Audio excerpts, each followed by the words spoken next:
Atos 20 e versículo 8 está escrito que havia muitas luzes no cenáculo. Sejam todos bem-vindos a mais uma postagem. Eu sou o pastor Edivaldo Miranda. Eu gostaria que você que ainda não se inscreveu, se inscrevesse, deixasse aí o seu like para ajudar a fortalecer. Vamos lá. A introdução é basicamente, a Bíblia ela tem três tipos de declarações: as independentes, e as interdependentes e as analógicas. Inúmeros versículos podem ser estudados sobre mais de uma ótica, isso é óbvio. E este roteiro que eu vou estar apresentando agora, ele pretende apresentar o texto analogicamente. A primeira consideração é a consideração inicial que eu vou estar fazendo. A palavra cenáculo tem nas escrituras duas acepções básicas, a literal e a figurativa. A literal, quando nós estamos falando do cenáculo, significa um aposento alto. Quando nós estamos falando que existe três referências centrais a cenáculo no Novo Testamento: o local de encontro de Jesus com os 12 antes de sua morte, o local da descida do Espírito Santo e o local onde Paulo pregou. O primeiro cenáculo representa Israel no Antigo Testamento. O segundo cenáculo representa a igreja nos seus primeiros dias. O terceiro cenáculo, ele fala da igreja nos seus últimos dias na terra. As luzes que havia no cenáculo, conforme a narrativa de Atos capítulo 20, nos permite refletir sobre a necessidade de as luzes que brilham na igreja nunca se apagarem. É importante salientar e dizer também que, quando nós falamos sobre as luzes que havia no cenáculo, conforme a narrativa de Atos dos Apóstolos, nós temos que levar também em consideração que aparecem 7 luzes no capítulo da criação, que Deus mandou colocar 7 lâmpadas no candelabro, e que João se refere às 7 castiçais no Apocalipse. Imaginemos então que havia 7 luzes naquele cenáculo, os quais nos servem de base para considerar o sentido espiritual das luzes que devem permanecer vivas na igreja até a volta de Cristo. Existem pelo menos 7 tipos distintos de luz. A primeira é a luz eterna e criadora, conforme é o próprio Deus. É uma das formas de nós conhecermos a Deus. A Bíblia diz que Deus é luz, em 1 João, no capítulo 1, versículo 5. Segunda, a luz iluminadora do universo, conforme a palavra em 2 de Coríntios, no capítulo de número 4 e versículo 4. A luz cósmica que emanou de dentro do próprio Deus, conforme Gênesis capítulo 1 e versículo 3. Quarta, a luz solar. E também quinto, a luz da lua. Em sexto lugar, a luz das estrelas. Em sétimo lugar, a luz espiritual para o mundo, a igreja, conforme Mateus capítulo de número 5 e versículo 14. A seguir, nós vamos examinar a analogia das 7 luzes do cenáculo, a luz central, a luz gloriosa de Cristo, conforme João capítulo 8 e versículo 12.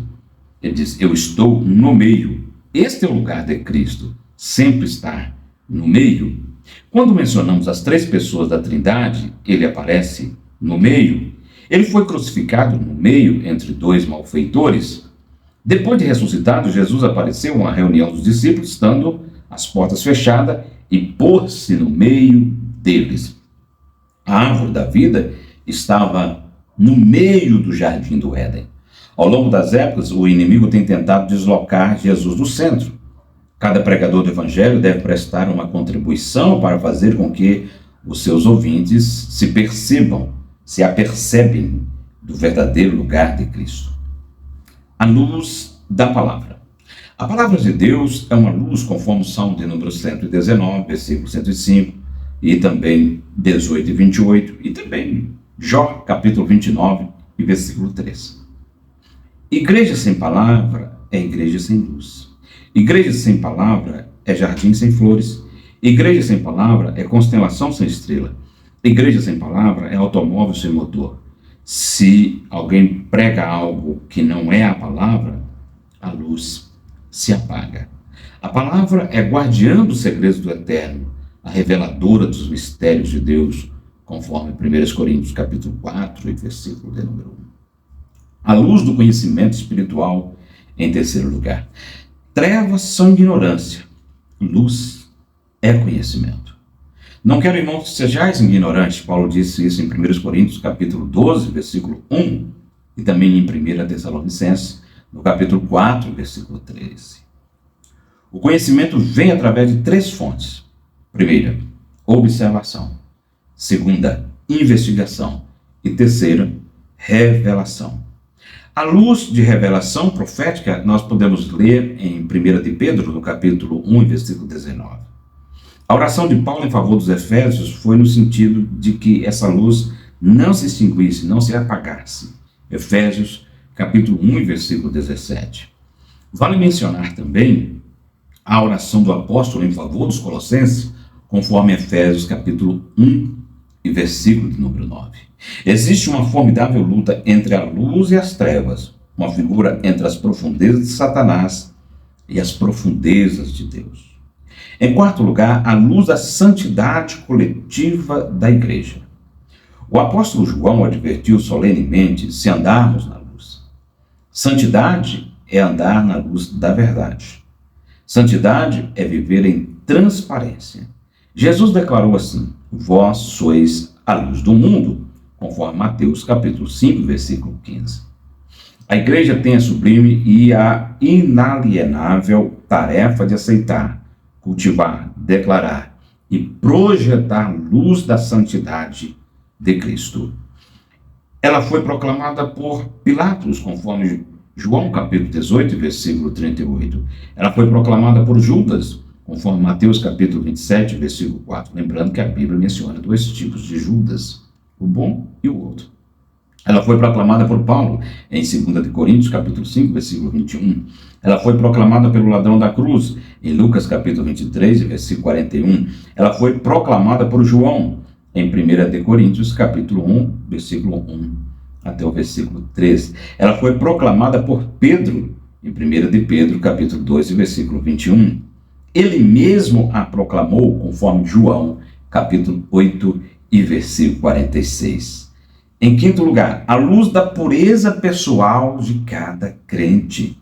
Cada crente deve projetar a glória pessoal de Cristo. Deus reparte com seus filhos a sua própria natureza.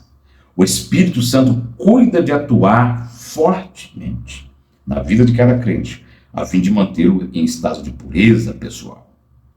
Bem-aventurados os limpos de coração, porque eles verão a Deus, conforme Mateus capítulo 5, versículo 8. A luz da pureza pessoal do crente deve brilhar em todas as áreas de sua vida. No seu caminho, conforme o Salmo de número 119 e versículo de número 9. Em suas companhias, conforme 2 Coríntios capítulo 6, versículo 17. Em sua consciência, conforme 1 Timóteo capítulo 3, versículo 9. Em seu coração e mente, conforme o Salmo 51, versículo 1 e o versículo de número 2, e também Efésios capítulo 4, versículo 22 e o versículo 23, em suas mãos, conforme o Salmo de número 73, versículo 13. Em seus pensamentos e palavras, conforme Colossenses capítulo 3, versículo 1 e o versículo 2, e Efésios capítulo 4, versículo 29. Em toda a sua vida, a luz da pureza pessoal de cada crente deve abundar. Por isso, João capítulo 13 e versículo 8. Em sexto lugar, a luz da vida abundante. Há 3 principais tipos de vida mencionados na Bíblia. São eles a vida física, a vida espiritual e a vida eterna. Cada tipo de vida tem sua dimensão de luz. A luz da vida se apaga com a morte do corpo.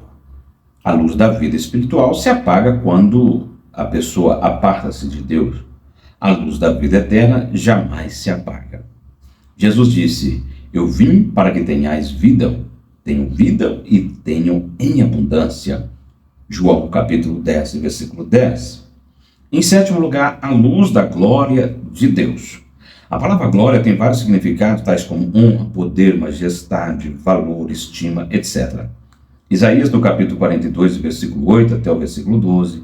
Salmo de número 29, versículo 1. A glória de Deus está muito relacionada com o verbo ver, aparecer e sentir, conforme Êxodo, capítulo de número 16, versículo 7, versículo 10, também Êxodo 33, versículo 18, e até o versículo 22, Isaías no capítulo de número 40 e versículo 5, e também Isaías capítulo de número 29 e versículo 1. A glória de Deus está muito relacionada também não só com os verbos aparecer e sentir, mas está também, quando nós lemos principalmente Deuteronômio capítulo 5 e versículo 24, mas também está em Isaías no capítulo 60 e versículo 1.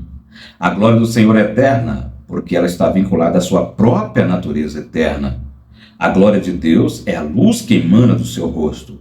A glória humana são apenas sombras e se encontra nas riquezas, conforme Salmo de número 49, versículo 16, Gênesis, no capítulo 45, versículo 13, no poderio, por exemplo, dos governantes, conforme Isaías, capítulo 8, versículo 7, também o capítulo 21, versículo 16 de Isaías, na reputação pessoal, conforme Salmo de número 4, versículo 2, e nas honras recebidas, conforme Atos, capítulo 12, versículo 21 até o versículo 23. A igreja existe no mundo para projetar a glória de Deus. Efésios capítulo 3, versículo 21. A luz da glória de Deus se manifestou. A glória do nascimento de Jesus, conforme Lucas capítulo 2 e versículo 9. E no episódio da transfiguração de Jesus, Lucas capítulo 9, versículo 31 e o versículo 32. E na vida de Estevão, por ocasião do seu martírio, conforme Atos capítulo 7 e versículo de número 55. E também na revelação dada a João, conforme Apocalipse capítulo 18, versículo 1, e o capítulo 21 e o versículo 23.